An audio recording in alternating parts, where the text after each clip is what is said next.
Bienvenue, c'est Scénomag. Scénomag peut aussi bien philosopher en se baladant avec Christian-Philippe Janon que s'amuser avec Annie Mabus et son Ludilac.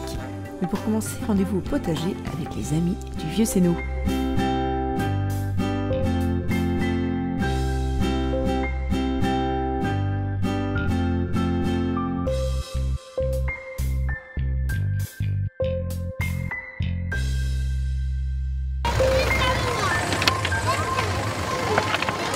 Nous sommes sur la butte Saint-Martin et aujourd'hui plus de 1000 enfants vont venir découvrir les métiers d'autrefois et tout ce qui pousse dans la terre. Alors aujourd'hui, nous sommes à la grande journée potagère, donc c'est la 9e édition cette année. Cette journée elle est organisée par l'association des Amis du Vieux Sénot.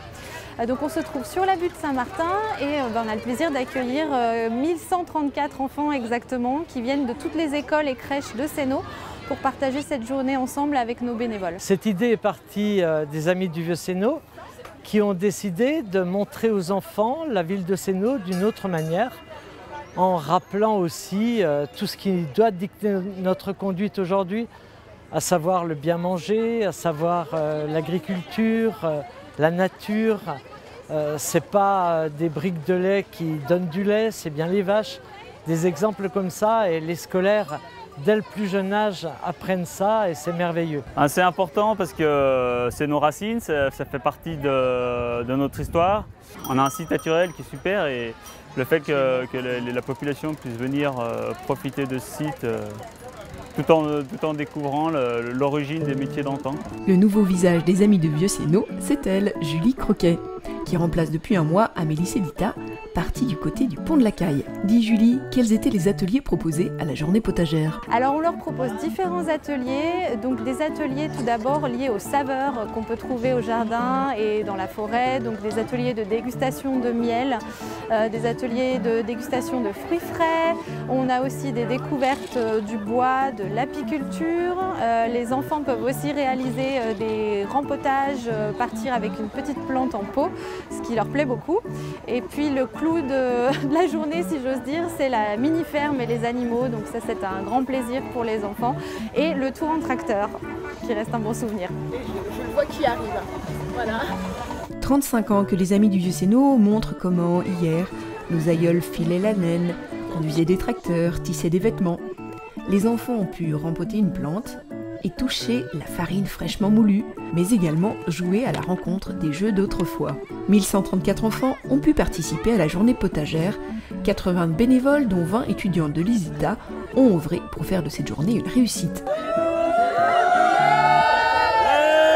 Alors pour les prochaines animations, les habitants de Sénot et d'ailleurs peuvent nous retrouver donc très prochainement ce vendredi au Café Terra Natura puisqu'on a une super soirée de début d'été, fin de printemps avec les Marcel Mazout. Donc c'est une soirée ouverte à tout le monde à partir de 21h et barbecue à partir de 20h. Et puis donc cet été on aura les principaux rendez-vous de l'association Les Amis du Vieux Sénot. Des coups de main dans des fêtes des vieux métiers et ne pas oublier, mais on en reparlera je pense, donc la fête du Vieux Sénot qui sera le premier week-end de septembre, qui est vraiment le clou de l'année et l'événement à ne pas manquer. D'ailleurs, faut que j'aille faire un petit peu de tracteur. À tout de suite. Un rupteur, monsieur, un rupteur. Alors derrière moi, je ne sais pas si vous le voyez bien, mais c'est le parc du Val-Vert. Aujourd'hui, je vous emmène à une balade créative et humaniste proposée par le journaliste Christian-Philippe Janon, le bien connu sénodien qui couvre Sénot pour le Dauphiné notamment et également Cran-Gevrier. Aujourd'hui, il propose des balades à travers le bassin naissien. Aujourd'hui, c'est la 9e, nous sommes le 1er juin, nous sommes au parc du Val-Vert et nous allons à une balade qui mélange musique et philosophie. Venez, je vous emmène.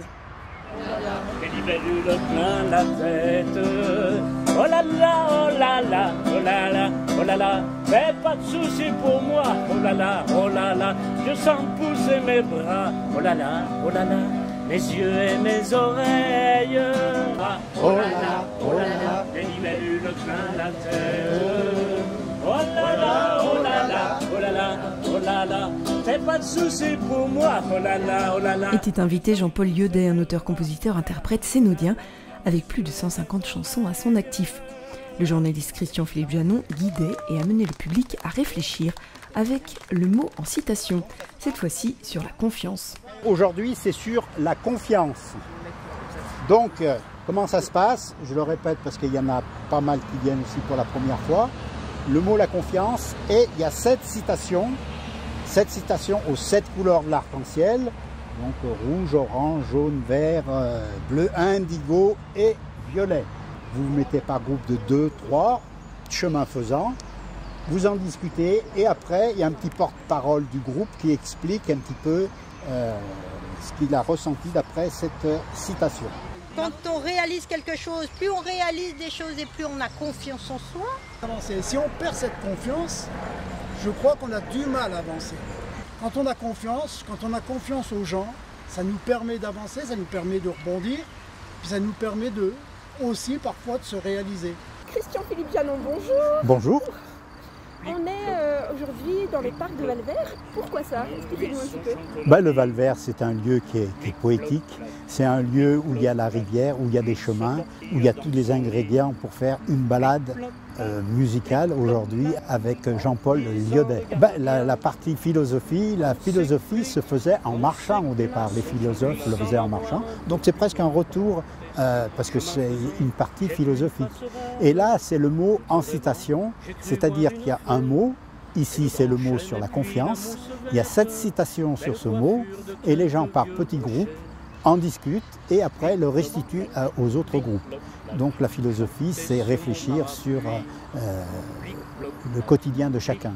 Prochaine balade créative humaniste, la 10e, le 6 juillet au Marquisat, sur le thème de la résistance, un rendez-vous avec une guide conférencière qui vous emmènera sur les chemins de l'histoire.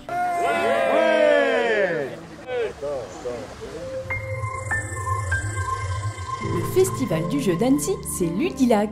Cette 18e édition avait lieu du 23 mai au 1er juin, organisée par la MJC des Romains. Nous avons rencontré les animateurs de la ludothèque en salle de convivialité ce jeudi 31 mai. Donc, il consiste à organiser une semaine autour du jeu, une semaine de manifestation dans la ville d'Annecy. Ça s'organise avec, depuis quelques années, 3 temps forts. Une journée sur le paquet avec des jeux en accès libre et gratuit comme ici. Il y a ensuite un intercentre de loisirs qui était hier avec 600 enfants de tous les centres de loisirs d'Annecy. Et on va clôturer demain soir avec une croisière sur le Cygne, où là on accueille des familles qui viennent jouer sur le bateau pendant 2 heures. Et depuis la fusion, le festival s'étend dans les communes déléguées d'Annecy. Parallèlement à ces 3 événements, on a un camion qu'on appelle l'Animabus qui se déplace dans les quartiers et qui va dans toutes les communes déléguées proposer des grands jeux en bois, aussi bien pour les tout petits que pour les parents, que pour les enfants. Et globalement, c'est des animations qui ont lieu entre 16h et 19h tous les soirs de la semaine du jeu.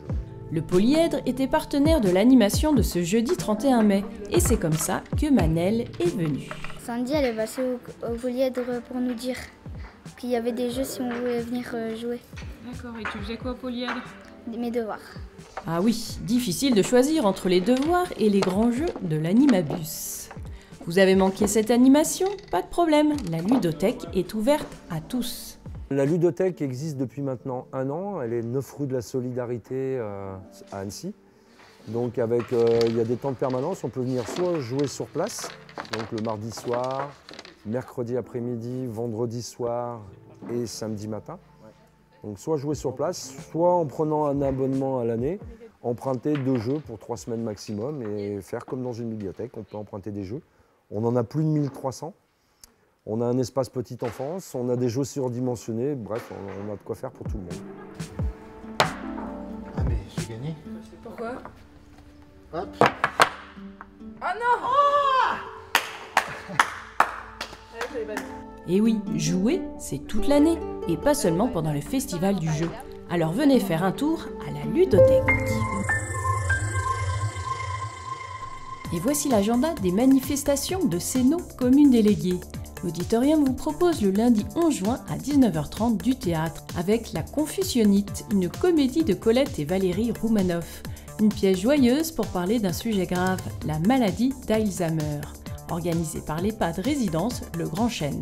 Tarif unique de 12 €. Mardi 12, c'est le repas annuel des seniors à Cap-Péria. Si c'est votre cas, j'espère que vous avez déjà retiré votre bon en mairie. Repas dès 12 h. Mercredi 13 à 17h, c'est l'audition des jeunes voix du conservatoire à la médiathèque de Sénaux, aperçu de leurs jeunes talents. Entrée libre, tout public. Et le soir, à 21h30, les vitrines d'Annecy vous offrent la projection en plein air de Ma vie de courgette, film familial, sur la place de l'Hôtel de Ville. N'oubliez pas d'apporter une petite chaise et un pull. Vendredi 15 à 10h30, c'est la cérémonie départementale commémorative au monument des fusillés de Saconge. Si vous ne travaillez pas ce jour-là, venez assister à cette cérémonie départementale en mémoire des 450 fusillés de Haute-Savoie pendant l'occupation. De nombreux collégiens chanteront pour l'occasion. Vendredi 15, il y aura également une collecte de sang en salle de convivialité de 16h à 19h. L'EFS a besoin de votre sang, alors venez. Et après, venez danser la Zumba de 19h30 à 20h30, suivi des petits bals animés de 20h30 à 22h30 sur la place de l'Hôtel de Ville. Ces animations en plein air offertes par le Polyèdre et la commune déléguée de Sénaux auront lieu tous les vendredis jusqu'au 6 juillet inclus. Toujours ce vendredi 15 au soir, l'association La Joyeuse Pétanque organise une doublette nocturne près du gymnase Max Descartes. Samedi 16, portes ouvertes du 10 à Épagny de 13h30 à 17h. Micro-concert Lipstick à la médiathèque à 17h. Ce samedi 16, toujours feu de la Saint-Jean à Vieugy à partir de 19h. Et tout le week-end, un tournoi de foot, le Semnoz Alpes Trophy, aura lieu au stade de Vieugy. Votre mag est déjà terminé, mais l'on se retrouve la semaine prochaine sur Facebook ou YouTube.